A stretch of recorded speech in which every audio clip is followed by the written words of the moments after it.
Welcome to another edition of Broadcasting on the Beach with Halftime Howie, and our special guest today is Scott Mowry, who not only lives in Long Beach, Hold it. Cut.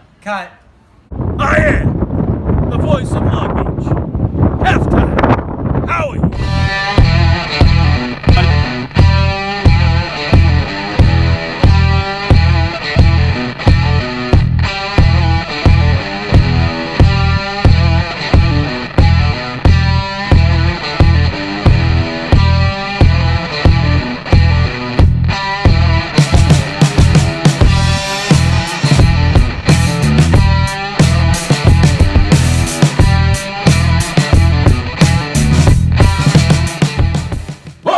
Edition of Broadcasting on the Beach with Halftime Howie. I am Halftime Howie, and this is Broadcasting on the Beach with Halftime Howie, and this is such an exciting segment.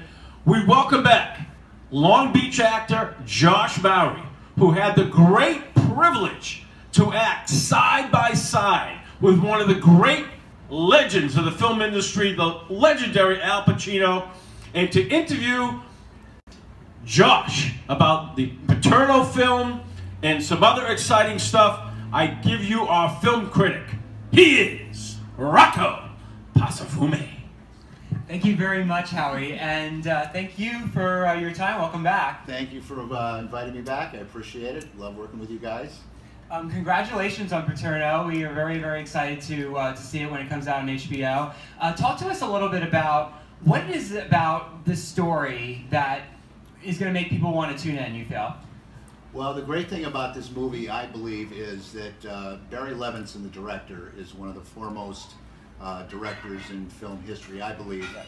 And he's trying to put a softer image on Joe, being that he was 80 years old. He did an awful lot to try to bring this story to the forefront, but the athletic director and many of the high-ranking officials at Penn State wanted to keep it in-house.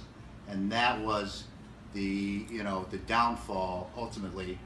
The one thing Joe might have been able to do is take the keys away from Jerry Sandusky, which ultimately ended up with his conviction, because kids finally did come out, and parents finally came out and made the discovery that this is not right. So which in the beginning, in 1998, apparently the child and the mother did not come forward, and we don't know what that was, the reason for that was, but Joe did go to extreme lengths. He wanted to alert the Pennsylvania police rather than just the campus police, which would have expedited a trial for Jerry Sandusky. But the high-ranking officials at Penn State, they wanted to keep it in-house and not tarnish the image of Penn State, which is, the way things go in life, I guess. How much do you feel, because we've seen so many scandals in recent years, like the Harvey Weinstein and all that, do you feel that, how much do you feel that that whole climate has really shaped this film? Well, the Harvey Weinstein thing has brought a whole new light on individuals and the right to speak out. And really, the thing is, all it takes is one person to come forward, and then that opens the floodgates. Nobody wants to be the first one because they're afraid that nobody else is going to come forward, and their careers are going to be tarnished. They're not going to be able to go anywhere. This is kind of a different instance, but at the same time, it's there's people's careers could be in jeopardy if they do come forward, but this is a whole new light now. This is a whole new day. People are speaking out. They're not taking it anymore. When they see injustice done, finally, after many years, things are starting to be coming around the right way, and the Weinstein thing was a huge deal. And I think it's going to carry over into every facet of life. Talk about your role in the film and what you feel like the experience brought to the shaping of the whole film. Well, as the coaches, we were, supporting players with Al, But at the same time, these coaches had been with Al. Many of them had been there for years. My character came aboard in the early 2000s, actually, before the first scandal hit, which was 1998, which was when the janitor caught Jerry Sandusky, laying around with one of the boys in the shower. And unfortunately, the mother, as I said, the mother and the child didn't come forward.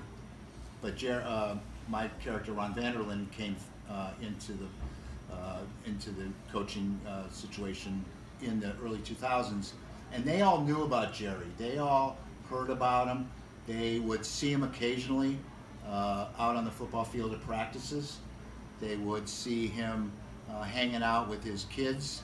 He would bring his kids to the practices, and they'd run around, and they'd be sitting, of course, up in the stands in the beginning while the players were coaching, or while they were practicing.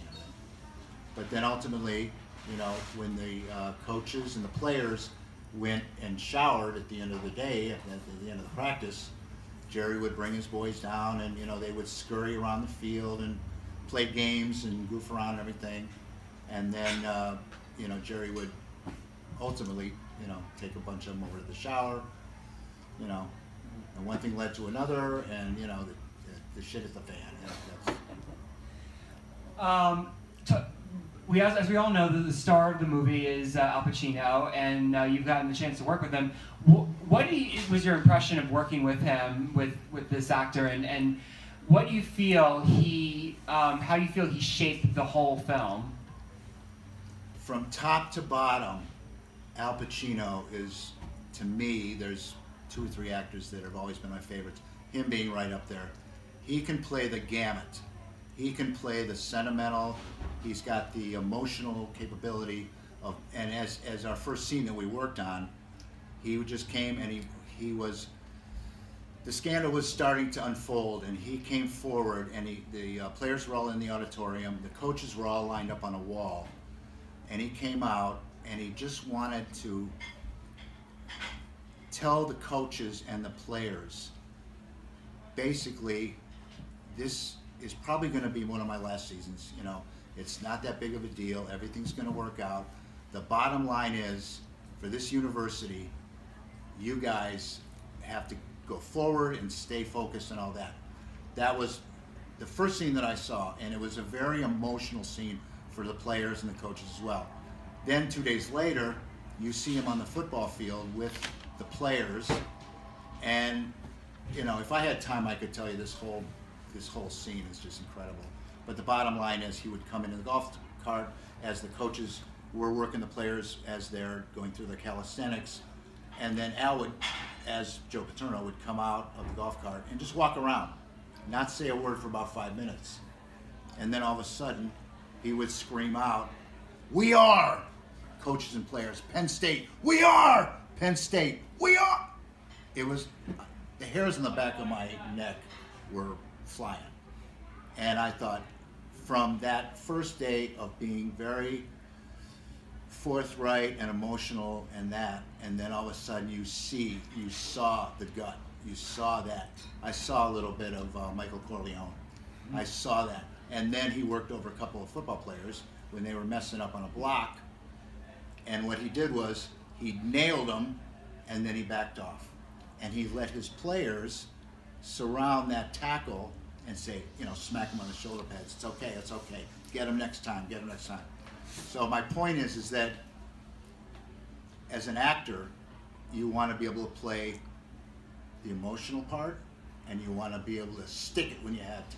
Right. And I'm telling you, I mean, he was, and then to find out at the end, although no, during the whole shoot, he was the sweetest guy to everybody on set, to all the other actors, background, extras, stand-ins, everybody. He was just the sweetest guy. We got great pictures with him, and I'll never forget it. It was the experience of my life in the business.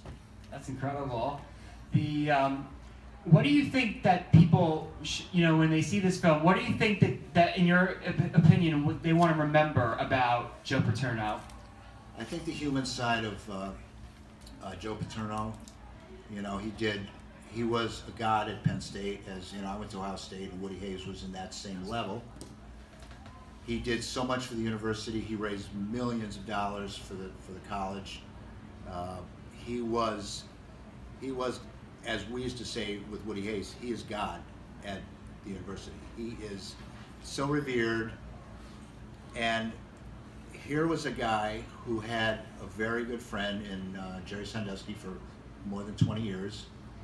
And I don't know if he ultimately wanted to not think about it or not deal with it, but when push came to shove, he did deal with it, and he did come forward, and he did want to alert everybody. You know, the campus police was all alerted, but he did want to go forward to the Pennsylvania police. But the hierarchy of Penn State said, nope, we're keeping it in house. And so I just think that Barry Levinson, as the director, as he did with the Madoff thing, wanted to show more of a human interest story on these two characters. Because Madoff started out as a small little investment firm, and he, as he says, you know, totally planned to become legitimate, but it just didn't happen. But with Coach Paterno, you know, he was with Sandusky for 20 years before this whole thing started to unravel. And you know, again, he went to the mat and he tried to do it. The only issue I thought would have been the thing to do was take his doggone keys away from him. If you're going to fire him, take the keys away from him. If you have an inkling of what's going on. We're very excited to show off the film. We're going to have a viewing party for the film over at the Whale's Tail right here in Long Beach, and it'll be on April 11th. And we'll be very happy to have you as part of our festivities. Talk to us a little bit about, you know, why people should come down and share in this big moment for you. Well, there's a couple things. First of all, if you're an Al Pacino fan at all, you have to see this movie. If you love football, as I do and my whole family, you have to see this movie. If you are anywhere in the East Coast and appreciate Penn State football, you have to go see this movie. But probably the biggest thing is this director, Barry Levinson, is so phenomenal with character development and bringing this story. And that's ultimately what every movie should be about, is the story. Yes. And the characters that are involved. Now, there was a gal who apparently wrote the story, and I believe she was with Sports Illustrated, if I'm not mistaken. And she's actually the lead in the film, and she's the one that's really telling the story to the press and bringing all the facts forward that she has and everything. So her character is paramount to this film as well. And then, of course, a lot of the coaches, especially his son, Jay Paterno, played by my friend Larry Mitchell, who is absolutely a phenomenal actor. He's done a ton of stuff. You watch out for him too. He's absolutely phenomenal. But again, it's about the story and the character development, and Barry tells it like there's very few directors that tell a story like Barry Levinson. Well, we definitely look forward to having the viewing party, which will be on April 11th over at Whale's Tail. We're appreciative of seeing you there. And everybody, check out the movie. It's called Paterno on HBO.